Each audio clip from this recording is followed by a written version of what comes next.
Bonjour tout le monde. Nous allons parler dans cette leçon des synonymes. Nous allons répondre à deux questions. Qu'est-ce qu'un synonyme et à quoi sert-il? À la fin de la leçon, nous allons pouvoir identifier des synonymes et savoir les utiliser dans des phrases. Bon, observons cette image. Qu'est-ce qu'elle représente? Alors, il y a le feu rouge, il y a des passants qui traversent la route et il y a des voitures. Bon, la question qui se pose maintenant. Est-il permis aux passants de franchir la chaussée quand le feu est rouge pour les voitures? La réponse, oui, il est autorisé aux piétons de traverser la route quand le feu est rouge pour les automobiles. Bon, regardez maintenant dans la bulle 1. Nous avons le mot permis. Regardons maintenant dans la bulle 2. Un mot qui a presque le même sens que permis. C'est autorisé. Maintenant, le mot passant dans la bulle 1. On va relever un mot dans la bulle 2 qui veut dire passant. C'est piéton. Regardons maintenant franchir dans la bulle 1. Un mot qui veut dire franchir dans la bulle 2. C'est traverser. Maintenant, la chaussée dans la bulle 2, la route. Maintenant, nous avons dans la bulle 1, voiture. Un mot qui veut dire voiture dans la bulle 2, c'est automobile. Vous voyez, nous avons dans la bulle 1 des mots qui ont presque le même sens dans la bulle 2. Observons les mots qu'on a relevés des deux bulles. Nous avons voiture et automobile. Alors, voiture et automobile ont presque le même sens. Chaussée et route. Les deux mots ont presque le même sens. Franchir et traverser. Franchir et traverser ont presque le même sens. Autoriser et permis. Autoriser et permis ont presque le même sens. Passant et piéton, ils ont le même sens. Alors, les mots qui ont presque le même sens ou bien un sens proche, on les appelle les synonymes. Donc, les synonymes sont des mots qui ont un sens identique ou très proche. Alors, observez bien ce visage. Qu'est-ce que je peux dire de ce visage?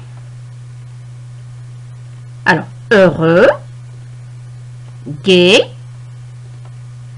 content, joyeux, ravi et satisfait et bien d'autres. Alors, les mots heureux, ravi, gai, content, joyeux et satisfait sont des mots synonymes. Alors, un mot peut avoir plusieurs synonymes. Alors, on doit faire attention. Le synonyme d'un mot est de même nature. Qu'est-ce que cela veut dire? Alors, cela veut dire que le synonyme d'un nom est un nom. Par exemple, vélo est un nom, bicyclette est un nom. La nature des mots, c'est des noms. Regardons maintenant content. Content, sa nature est adjectif. Alors, le synonyme de content doit être adjectif qualificatif. Alors, content et heureux sont des adjectifs qualificatifs.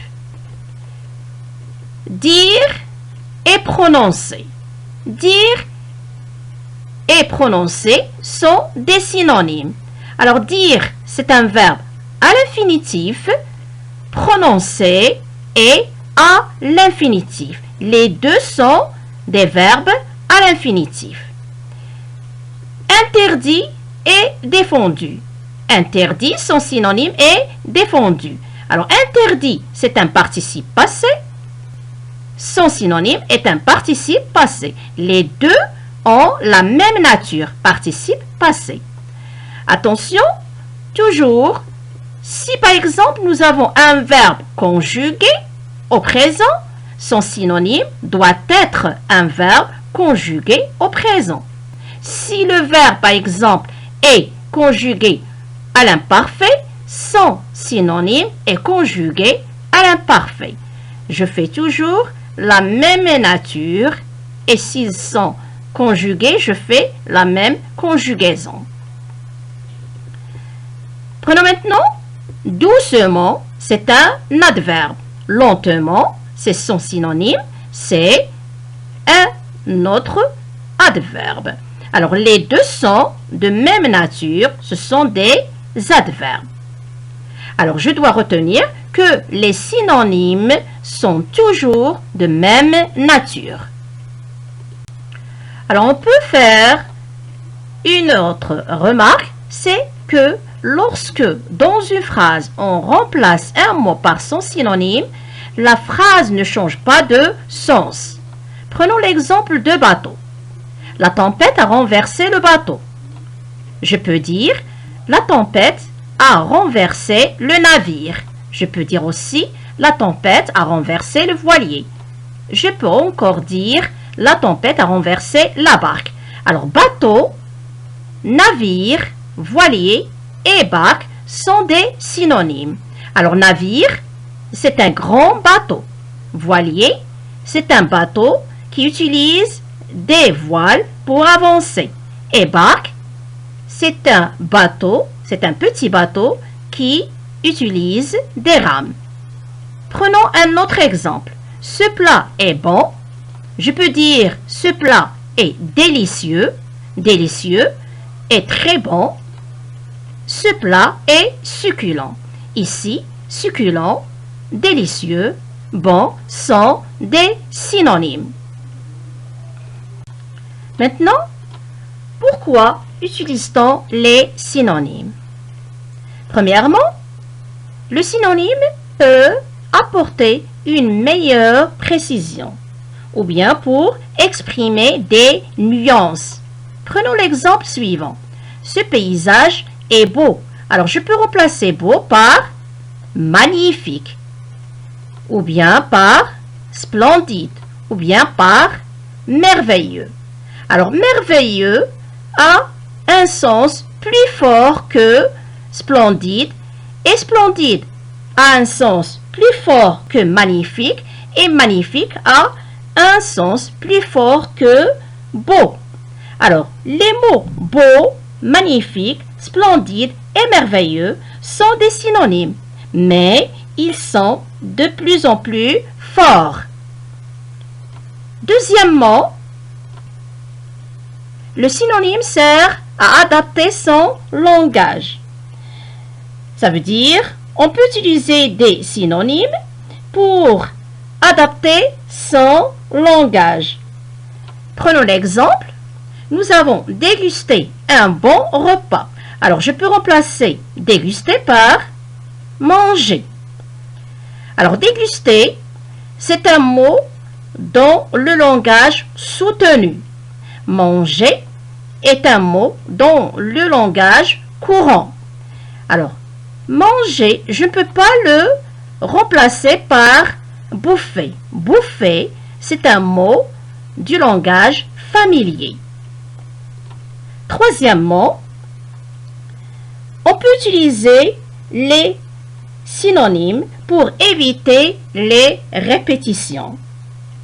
Alors, lorsqu'on écrit ou lorsqu'on parle, on fait souvent des répétitions. Alors, pour éviter ces répétitions, on peut remplacer certains mots par leurs synonymes. Exemple, il a un beau visage, je peux dire il a un joli visage.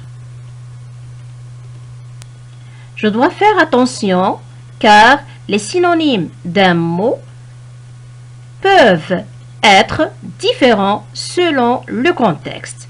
Ça veut dire c'est le contexte qui va m'aider à trouver le bon synonyme. Prenons l'exemple de faire. Alors faire la vaisselle, c'est laver la vaisselle. Alors, le mot vaisselle m'a aidé à trouver le bon synonyme, c'est laver. Faire un poème veut dire écrire un poème. Le mot poème m'a aidé à trouver que faire, c'est écrire ici. Faire un bouquet, c'est composer un bouquet. Alors, bouquet m'a aidé à trouver que faire veut dire ici composer. Faire des calculs. Alors, faire des calculs, ici, le synonyme de faire, c'est effectuer des calculs. Alors, calcul m'a aidé à trouver que faire des calculs veut dire effectuer des calculs. Alors, je dois faire attention au contexte de la phrase pour trouver le bon choix. Maintenant, si on ne connaît pas le synonyme d'un mot, on peut chercher dans le dictionnaire, papier ou numérique, son abréviation est SYN, SYN, point, ou une flèche qui indique le synonyme. Alors nous avons le dictionnaire papier ou numérique. Alors pour résumer, on a parlé des synonymes. Et le synonyme d'un mot est un autre mot qui veut dire le même sens ou à peu près. Exemple, nous avons drôle, c'est amusant, c'est comique. À quoi servent les synonymes maintenant? Alors, ils servent à éviter des répétitions. Par exemple, nous avons homme, je peux le remplacer par monsieur. Ou bien, pour adapter son langage. Exemple, déguster et manger. Troisièmement, c'est pour préciser le sens du mot dans la phrase. Exemple, aimer et adorer. Mais attention, dernière chose, le synonyme d'un mot est de même nature. Cela veut dire le synonyme d'un nom est un nom. Exemple, médecin et docteur. Médecin, c'est un nom. Docteur, c'est un nom. Le synonyme d'un verbe doit être un verbe. Exemple, terminer et finir. Le synonyme d'un adjectif doit être un adjectif. Exemple, compliqué et difficile. Le synonyme d'un adverbe doit être un adverbe. Exemple, rapidement et vite. Très bien. Maintenant, s'il vous plaît, recopiez cette leçon dans vos cahiers de cours, partie lexique.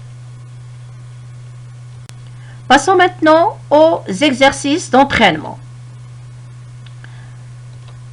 Alors, la première consigne, dans chaque liste, j'entoure le synonyme du mot en rouge.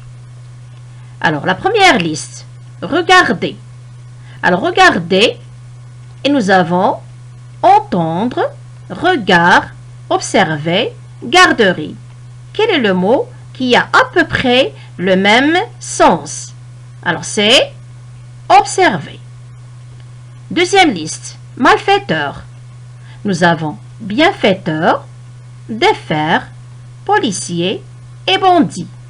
Alors, le mot qui veut dire à peu près le même sens, c'est bandit. Troisième liste, plaisanterie, blague, drôle, rire, farceur. Alors, le mot qui veut dire à peu près le même sens, c'est blague. Quatrième liste, bébé. Et nous avons bercé, nourrisson, biberon, maman. Le mot qui veut dire à peu près le même sens, c'est nourrisson. Cinquième liste, magnifique. Nous avons terrible, beauté, splendide, admire. Alors, magnifique, le synonyme c'est splendide, qui a à peu près le même sens. Le deuxième exercice d'entraînement. La consigne dit « Je remplace faire par un synonyme de la liste suivante. » Nous avons progresser, écrire, construire, mesurer, prendre, tourner, pratiquer et donner. Alors, ici, faire 2 mètres. Et on a dit qu'il faut lire bien les mots. Il y a un mot qui va m'aider à trouver le bon synonyme. Alors ici, c'est mètre qui va m'aider. Alors, faire ici veut dire mesurer. Regardez maintenant, faire une fête. Alors, fête, c'est le mot qui va m'aider à trouver le bon synonyme. C'est donner. Donner une fête. Faire des photos. Le mot photo va m'aider. Alors, faire ici veut dire prendre des photos. Faire un film. Ici, le mot film va m'aider. Ça veut dire tourner un film. Faire une maison. Le mot maison va m'aider. Alors, faire, c'est construire une maison. Faire des progrès. Le mot progrès m'aide à trouver que faire, c'est progresser. Faire un poème. Alors, poème m'aide à trouver que faire veut dire ici écrire. Écrire un poème. Faire du judo. Judo, c'est un sport. Alors, mot judo m'indique que faire du judo, c'est pratiquer le judo. Alors, voilà pour aujourd'hui. J'espère que vous avez bien compris. N'oubliez pas de visiter le site de l'école pour avoir les exercices d'application. À bientôt!